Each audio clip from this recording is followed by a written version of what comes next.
reste tout de suite nous rejoint. Lui, il a été le premier ambassadeur de France en Ukraine.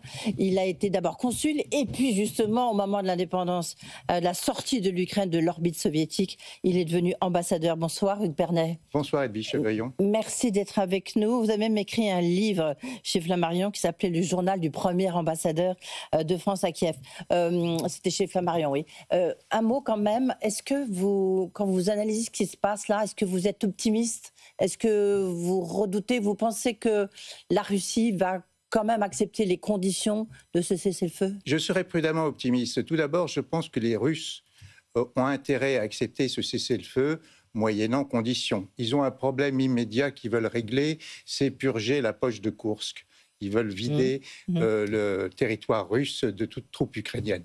Mais ça, c'est en train de se passer, c'est une histoire de quelques jours. Après, les Russes bénéficient d'atouts importants dans leur rapport avec M. Trump et ils ne vont pas les gâcher. Donc, ils ne vont pas dire un non frontal. Ils vont peut-être négocier, mais leur intérêt est de dire oui, parce que les Ukrainiens, de leur côté, ont abattu toutes leurs cartes. Ils sont prêts à des concessions. Ils ont mis le contrat sur les terres rares sur la table. Les Russes ont d'autres atouts et veulent avoir une relation, comme M. Trump, dynamique pour le futur. Ça veut dire quoi, dynamique? Je vais vous le dire. Dynamique, ça veut dire que les États-Unis, comme la Russie, se rendent compte que l'architecture stratégique globale est en train de voler en éclats pour plusieurs raisons. D'une part, parce qu'il y a l'émergence d'une puissance de plus en plus importante qui est la Chine. Et d'autre part, il y a la prolifération nucléaire qui est en train de s'étioler. Et ces deux pays ont été jusqu'à présent les garants de cette stabilité. Et ils veulent reprendre la main, manifestement. Ils veulent dialoguer sur le sujet. Et un des points d'accroche pourrait être l'Iran. C'est étonnant, mais M. Trump a parlé à plusieurs reprises de l'Iran en disant qu'il aimerait ne pas avoir à bombarder l'Iran. Or, la Russie a une clé d'entrée en Iran. C'est elle qui a fourni une centrale nucléaire à l'Iran. Elle connaît bien le système iranien nucléaire et elle pourrait jouer un rôle d'intermédiaire au même titre que les Américains jouent un rôle d'intermédiaire sur l'Ukraine. Oui, on voit qu'il y a un nouvel ordre mondial qui est en train de se mettre en place, qu'on essaie d'analyser, décrypter, mais c'est extrêmement mouvant. Donc c'est évidemment bien trop tôt pour voir les grandes lignes de force. Oui, mais il faut essayer aussi de ne pas s'arrêter sur l'image et essayer de prendre du recul et de voir ce qu'il y aura demain. Moi, j'ai une question assez précise là-dessus. Puisque lorsque vous avez été nommé donc ambassadeur, la première chose que vous avez dû négocier, c'est les garanties de sécurité de l'indépendance de l'Ukraine au moment où elle s'est réalisée. Donc après, c'était en fin 91. Est-ce que là, donc vous avez essayé de négocier, enfin avec d'autres bien sûr, jamais vraiment abouti. Là, on dit que c'est, enfin Zelensky dit que c'est absolument vital, sinon il n'y aura pas de cessez-le-feu. Et le passé semble lui donner raison. Vous, comment est-ce que vous voyez ces garanties de sécurité? Alors, si vous me permettez un petit rappel historique, effectivement, en 91, la question s'est immédiatement posée parce qu'il y a 33 ans déjà, les Ukrainiens savaient qu'il y aurait la guerre avec la Russie. Or, comme nous leur avions demandé, nous occidentaux et en particulier nous, puissance nucléaire, leur avions demandé de transférer leurs armes nucléaires à la Russie, les Ukrainiens sont venus nous voir en nous disant « Vous nous demandez de transférer nos armes, est-ce que vous allez assurer notre sécurité ?» Et je me souviens très bien, en novembre 92, j'étais dans le bureau du président, 92, président français ou président ukrainien qui me dit « Qu'est-ce que vous allez faire, vous Français, quand les Russes envahiront la Crimée ?» Voilà. Donc ça, la question se posait déjà. Alors la réponse, et c'est là où c'est très important, la réponse a été un non poli.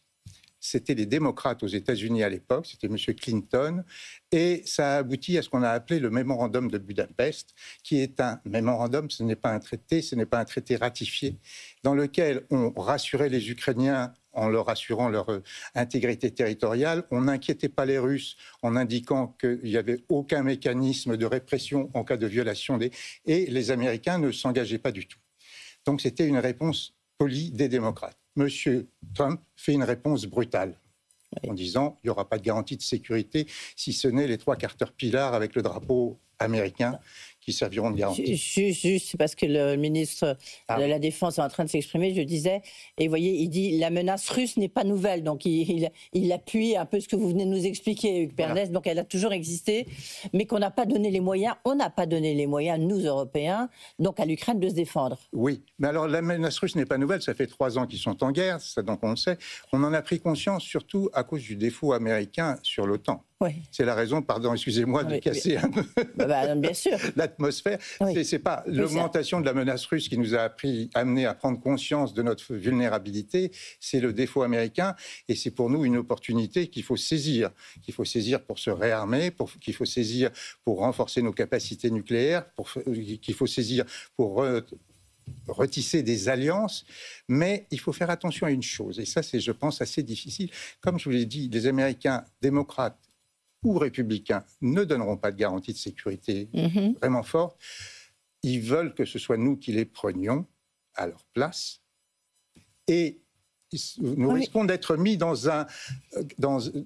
une situation potentiellement conflictuelle avec la Russie pendant 10 ans, alors que les Américains eux-mêmes négocieront avec la Russie au-dessus de nos têtes.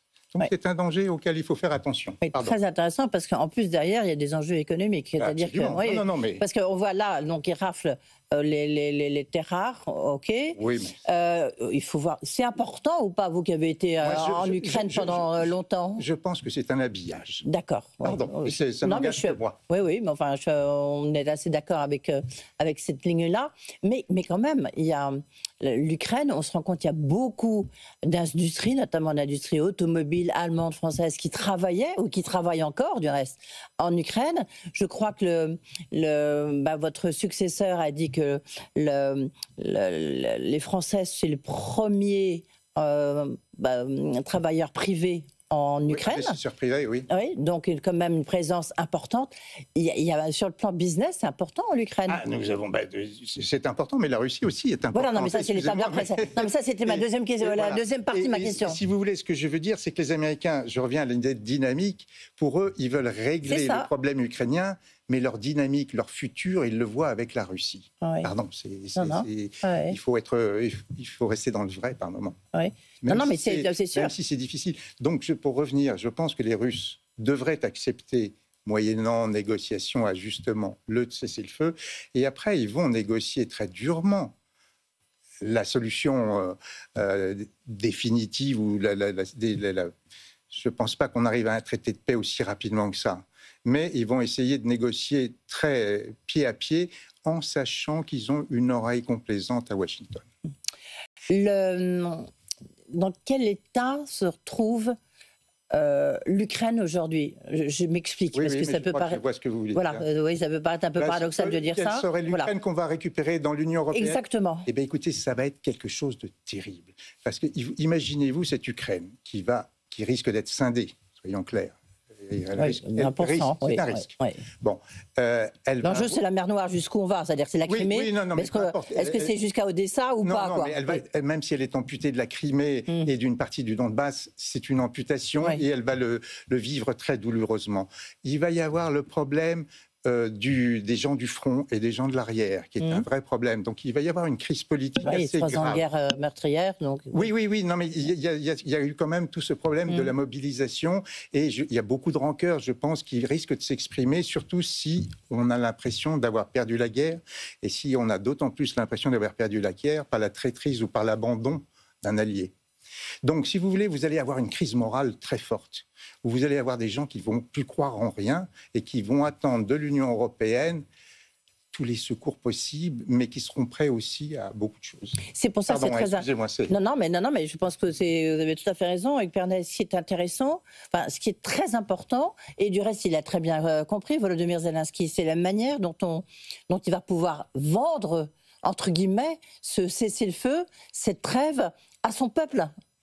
Donc, est-ce qu'il peut... Parce que On a tout le monde a dit, après cette séance folle dans le bureau ovale, l'humiliation de Zelensky, etc. Puis en fait, on s'est rendu compte que c'était pas une humiliation, qu'il avait résisté quand même à Trump, et qu'au contraire, ça l'avait plutôt, notamment dans son pays, ça avait plutôt revalorisé son image, et même y compris au sein de l'Union européenne. Donc, et puis après, il a fait cette attaque sur Moscou, enfin dans les faubourgs de Moscou, qui est une manière de se remettre en selle aussi. Donc, on voit qu'il est assez habile à naviguer. Mais quand même, si ils ont l'impression que ça soit un cessez-le-feu qui se fait sur leur dos, pas évident. Tout d'abord, M. Zelensky, c'est admirable, c'est un chef de guerre admirable. C'est lui qui a modifié le cours de l'histoire en résistant en 2022. C'était absolument inattendu, tout le monde s'est trompé. Les Russes se sont trompés sur leurs capacités militaires, sur les capacités militaires des Ukrainiens. Les Américains qui savaient qu'il y aurait cette attaque se sont trompés sur les capacités russes. Tout le monde s'est trompé. À l'heure où il y a des capacités de calcul extraordinaires, c'est quelque chose auquel il faut penser. On peut se tromper encore aujourd'hui. Maintenant, il a rebondi, c'est vrai. Mais les Américains pensent déjà à l'après. Ils ont déjà pris des contacts avec les anciens. Si vous voulez, ils risquent d'être sacrifiés sur l'autel de la paix ou sur la paix. Enfin, l'ancien président, l'ancien Poroshenko a dit qu'il soutenait Zelensky. Oui, ça, ils sont obligés pour l'instant. Ouais. Mais les Américains pensent aussi à... En une seconde, la prochaine étape, c'est quoi pour vous? C'est le cessez-le-feu. Qu'est-ce que vous allez regarder là, en sortant du studio? Ce que je vais regarder, c'est surtout les visites des envoyés américains. Mais sachez que les Américains avaient déjà précédé ces visites parce que le directeur de la CIA a téléphoné à ses homologues russes et qu'ils ont convenu de se rencontrer régulièrement. Ce qui veut dire qu'on rentre dans un rapport de coopération qui est assez important. Merci beaucoup, Hugues Pernet, d'avoir été avec nous. Vous reviendrez nous voir parce qu'à mon avis, on aura forcément besoin de vos éclairages. Merci beaucoup.